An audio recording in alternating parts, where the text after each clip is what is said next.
Guys আপোনালোকক নতুন এটা ভিডিঅ'লৈ আমি স্বাগতম জনাইছোঁ। আমি বৰ্তমান আছোঁ কেদাৰনাথ স্কুলৰ সন্মুখত। আমি ইয়াৰ পৰাই আমি যাত্ৰা কৰিম পাঠশালা হাৱেৰ উত্তৰ পাৰলৈ, অৰ্থাৎ চিনাকি বিবাহ ভৱনলৈ। বিয়া খাব নহয় দোস্ত, তাৰ সন্মুখত আমাৰ যিটো মুৰ্গীৰ গুদান আছে বা মুৰ্গীৰ শ্ব'ৰুম আছে, সেই শ্ব'ৰুমলৈ গৈ আছোঁ। আৰু দোস্ত আমি লগে লগে গাড়ী পালোঁ, আৰু লগে লগে গাড়ী পাই আমি গাড়ীত যাত্ৰা আৰম্ভ কৰি দিলোঁ। আৰু এনেকৈ আমি মোটামুটি প্ৰায় 10 কিলোমিটাৰ অতিক্ৰম কৰি আমি আমাৰ মুৰ্গীৰ এই ষ্টক ৰুম পাই যাম। তো দোস্ত এনেধৰণে ৰ'দ বতাহ বৰষুণ মেঘ মূৰত লৈ আমি মুৰ্গীৰ দানা চানা এইবিলাক সকলো আনি ডাঙৰ কৰাৰ কাৰণে চেষ্টা কৰোঁ। আৰু এইবিলাক কৰোঁতে আমাৰ যথেষ্ট কষ্ট হয় দোস্ত। আমি যিবিলাক বেপাৰী আছে, আমি বেপাৰীবিলাককে কৈ আছোঁ একচুৱেলি কথাটো। ধৰক আমি বেপাৰীবিলাকক কৈছোঁ, সকলো বেপাৰীকে কৈছোঁ ধৰক, যাতে আমাৰ দৰে মানুহে যেতিয়া আপোনালোকৰ ওচৰলৈ মুৰ্গী লৈ যায় বিকিবৰ কাৰণে, আপোনালোকে সন্মান সহকাৰে আমাক 10 টকা কম দিলে আমি ভাল পাওঁ। কিন্তু লোৱাৰ সময়ত যাতে বৰ বিশেষ বাৰ্গেনিং কৰি মূৰ গৰম কৰিব নালাগে। কাৰণ কিয় দোস্ত, মানে আমি যেতিয়া মুৰ্গীবোৰ বিক্ৰী কৰিবলৈ যাওঁ, আমি গাড়ীত প্ৰথমতে তেল মেইনটেইন কৰিব লাগিব, গাড়ীৰ হাৱা মেইনটেইন কৰিব লাগিব, তাৰপিছত আমি নিজক মেইনটেইন কৰিব লাগিব, মুৰ্গীবোৰ বান্ধিব লাগিব। আৰু বেপাৰীৰ ওচৰলৈ যাওঁতে আমাৰ যথেষ্ট ধৰণৰ ৰাস্তাত ঘাট প্ৰতিঘাত থাকে দোস্ত। বানপানী আহিব পাৰে, গাড়ী ঠেলি লৈ যাব লাগিব পাৰে।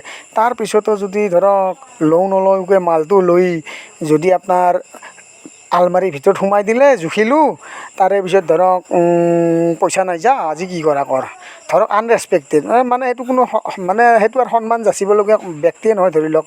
তো তেনেকুৱা পৰিস্থিতিও আমি নতুনতে পাইছোঁ, সেইকাৰণে অকণমান বেয়া লাগিছে দোস্ত। কাৰণ আমাৰ যিহেতু অসমীয়া জাতিটো ইমান দুৰ্বল নহয়, তাৰপিছতে মানুহবিলাকৰ মানৱতাটো ফটকৈ কিয় বাঢ়ি যায়, সেইটোহে বেয়া কথা আচলতে আমিতো অসমীয়া ডেকা ল'ৰা ওলাই আহিছোঁ, আমি এনেধৰণে শিলডল ভাঙি ওলাই আহিছোঁ। আজি মোৰ লগত 4জন ল'ৰা আছে এই পিলপিলিৰ ভিতৰত, 400 চানা আনিব যোৱাৰ কাৰণে, আৰু লগত 2 বেগ 3 বেগমান দানাও আহিব দোস্ত।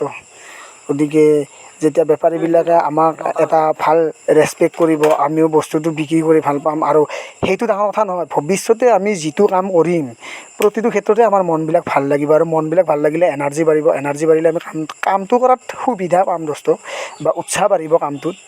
গতিকে এইবিলাক সেউজীয়া ঘাঁহনি, আমাৰ এইটো বাগনাৰ মা দুৰ্গা মন্দিৰ হয়, আৰু ইয়াতে মাংসৰ দোকান আছে।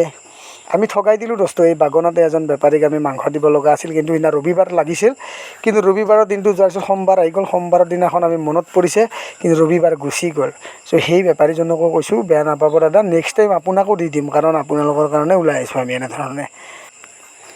আৰু এনেকৈয়ে আমি এই স্পীডত আমি অলপ দেৰিকৈ পাঠশালা পাই যাম, হয়তো 10-5 মিনিট লাগিব, আৰু বা বেছিও লাগিব পাৰে তাতকৈ, কাৰণ আমাৰ তিনিচকীয়া গাড়ী পিলপিলিহেতো, গতিকে গৈ আছোঁ দিয়ক দোস্ত। আৰু কথাটো হ'ল কি, আমি একচুৱেলি যেতিয়া আমি গুদাম পাম যাই, তেতিয়া কিন্তু আপোনালোকক সেইটো ভিডিঅ' শ্বৰ্টত দেখুৱাব নোৱাৰিম, কাৰণ আমাৰ যিখন দোকান বা গুদাম আছে তাতে ভিডিঅ' কৰা এলাউ নাই। আৰু দোস্ত বৰ্তমান আমাৰ মাল বস্তু পূৰা গাড়ীত লোড কৰি পেলাই আমি পুনৰ যাত্ৰা আৰম্ভ কৰিছোঁ, আমি বনগাঁৱলৈ পুনৰ হৈ ডুবি মালিপাট।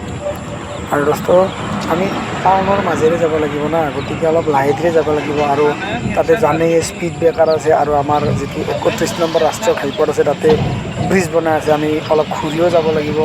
যি কি নহওক আমি যাম, আৰু যেনেকৈ নহওক। আৰু এই যিবিলাক পোৱালি আছে কুকুৰাৰ, এই পোৱালিবিলাকৰ কেপাচিটি 24 দিন, মানে 24 দিন নহয়, 24 ঘণ্টা। 24 ঘণ্টা তাৰমানে ইহঁতে একো নাখালেও চলিব পাৰিব, না পানী না দানা। গতিকে 24 ঘণ্টা ভেলিডিটি লৈ আমি মোটামুটি এইবিলাকক আমি মোটামুটি 1 ঘণ্টা যাব লাগিব আমাৰ ৰাস্তাটো বেয়া আছে, কিছুমান জেগাত বনাই আছে না।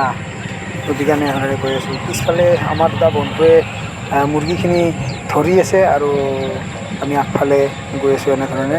আৰু বৰ্তমান এইটো হৈছে আমাৰ, আৰু দোস্ত এইটো হৈছে গুৱাহাটী টু হাউলি ৰোড, আমাৰ যিটো নেশ্যনেল হাইৱে। এই নেশ্যনেল হাইৱেটোৰ পৰা আমি পশ্চিম দিশে ৰাওনা হৈ আছোঁ, আৰু এই পশ্চিম দিশেৰে গৈ আমি পাম ডাইৰেক্ট চাৰিআলি, আমাৰ যিটো পাঠশালা আৰু হাইৱে সংযোগী যিটো চাৰিআলি আছে, আমি চাৰিআলিটো পাম। আৰু এই চাৰিআলিৰ পৰা আমি দক্ষিণ দিশেৰে সোমাই যাম, তাতে থাকিব আপোনাৰ অলকানন্দা লজকে ধৰি এমপিছনৰ পৰা আপোনাৰ হাৰ্ডৱেৰ ছফ্টৱেৰ যত দোকান বাহাৰ আছে, আমি এইবিলাকৰ মাজেৰে আপোনালোককো লৈ যাই আছোঁ। আপোনালোকে চাই থাককচোন আমাৰ পাঠশালাখন কেনেকুৱা। পাঠশালাখন ইতিমধ্যে আমাৰ বহুতকেইটা ইউটিউবাৰে দেখুৱাইছে, সেই সময়তকৈ এই সময়ত বৰ্তমান উন্নত যেন লাগিছে, কাৰণ কিয় পাঠশালাত দোকান ভাৰ বাঢ়ি গ'ল। আৰু সেনেধৰণে আমাৰো ধৰক ব্যৱসায়বিলাকতো বাঢ়ি আছে না, গতিকে অলপ কষ্ট হয় আৰু কাৰণ গাঁৱৰ ওচৰতে যদি এখন এনেকুৱা দোকান থাকিল হয় বিৰাট মানে এটা সুবিধা হ'লা হয়। এতিয়া ধৰক 10 কিলোমিটাৰ আহিব লাগে, তেতিয়া ধৰক ক'ৰবাত 5 কিলোমিটাৰত যদি পালোঁ হয় তেতিয়াহ'লে ইমান জেগা আহিব নালাগিলে হয়। চ' দোস্ত আহিব সেই পাঠশালা টাউন পালোঁ আৰু টাউনৰ পৰা এতিয়া মুৰ্গীলৈ যাই আছোঁ। টাইপিং কৰিম দে হয় কিবা পঠিয়ে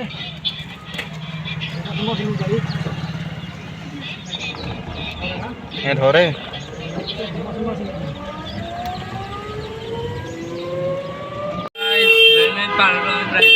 মুৰ্গী 4টা মুৰ্গী লৈ তো গাইছ এনেহেন কষ্ট পাইছোঁ না লেগ পাল্লা হালি হালি বহিব লগা হৈছে এনেহেন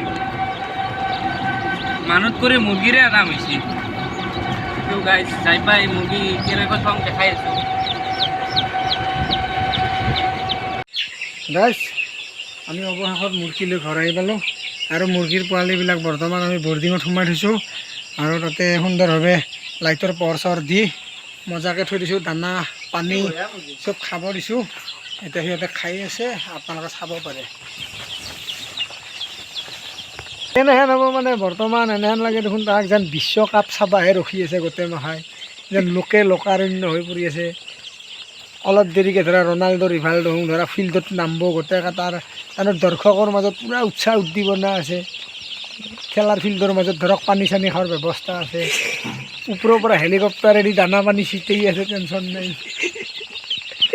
আৰু তাতে 400টা প্লেয়াৰে আছে খেলৰ। এই ধৰক দানাটো ৰাইজৰ মাজততো এটা এটাকৈ দিব নোৱাৰে, এনেকৈ দিলাক মানে আহিলে। আৰু পানীটো পানীয়ে তোমাৰ ডাঙৰ ডাঙৰ টেংকি থিয়া হৈ আছে, খালি মুখ লুকে দিলি হ'ল। অলপ দেৰিকৈ আৰু এনাউন্স কৰাই কৰি আছে ধৰক অলপ দেৰিকৈ আৰু আমাৰ আজি কাঁহীখনত ধৰিলে বুট ভাজাৰ দোকান সৰু মৰু ধৰক তাৰে মাজে মাজে দোকানো আছে।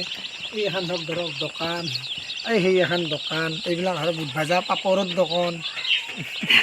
অলপ দেৰিকৈ তাৰমানে এনেহেন খেলা এখন আৰম্ভ হ'ব যেন দৰ্শক পাগল দাঙি আৰু বিৰাট কোহলিক চাব ৰখি আছে ধৰক কোনোবা তুমি, এই সি ধৰক ৰোহিত শৰ্মাক চাব ৰখি আছে। এই আহোঁতে কৈ আছে কোনাৰ এটা ধনী কীৰ্তি আহিব বুলি, পাগলা উঠি আছে।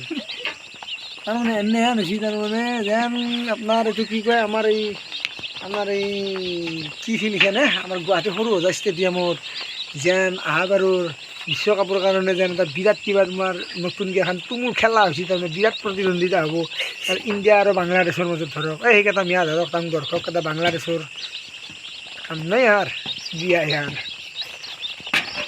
আহোঁ ধৰক আমাৰ ধৰক গুৱাহাটীৰে লোকেল বাসিন্দা বুলি ধৰি ল'লোঁ, সৰু সজাই ষ্টেডিয়ামৰ আশে পাশে আহোঁ ধৰক কথা চথা পাতি আছে আৰু এইটো সেইটোৰ লগত কাণ মুচ জাকৰি যেনেকৈ নহওক টাইমটো যাব লাগে। এই মাজৰ কেইটাই বহু দূৰৰ দূৰৰ পৰা আহিছে, কাইবা হাইলাকান্দি, কাইবা মানকাছাৰ, কাইবা ধৰা উত্তৰ লখিমপুৰ আছে, কাইবা ধৰক নৰ্থ গুৱাহাটীৰ পৰা আহিছে, কাইবা পাঠশালাৰ পৰা, কাইবা বৰপেটাৰ পৰা, এনেকৈ বহুত দূৰ দূৰৰ পৰা যায়। এই দৰ্শক মহাতে লগ হৈছে ধৰক অলপ দেৰিকৈ তাৰমানে ছুপাৰ হিট খেলা এখন হ'ব যায় চব বস্তু ধৰা হ'ল। আমি ধৰি ল'লোঁ সৰু সজাই ষ্টেডিয়ামত এখন খেলা হ'ব, দৰ্শকটো এনে হৈ যাব। ৰাতি ধৰক এনেকৈ লাইট জ্বলি থাকিব, তাতেও হেলিকপ্টাৰ এই কি কয় আপোনাৰ লাইটত, তাৰপিছত ধৰক এখন ধৰক ফিল্ড এখন আমি চাব আহিছোঁ, আমাকো দেখাই দি। কষ্ট আছিলে, বাই বাই, আৰু পুনৰ এটা ভিডিঅ'ত লগ পাম। Thank U.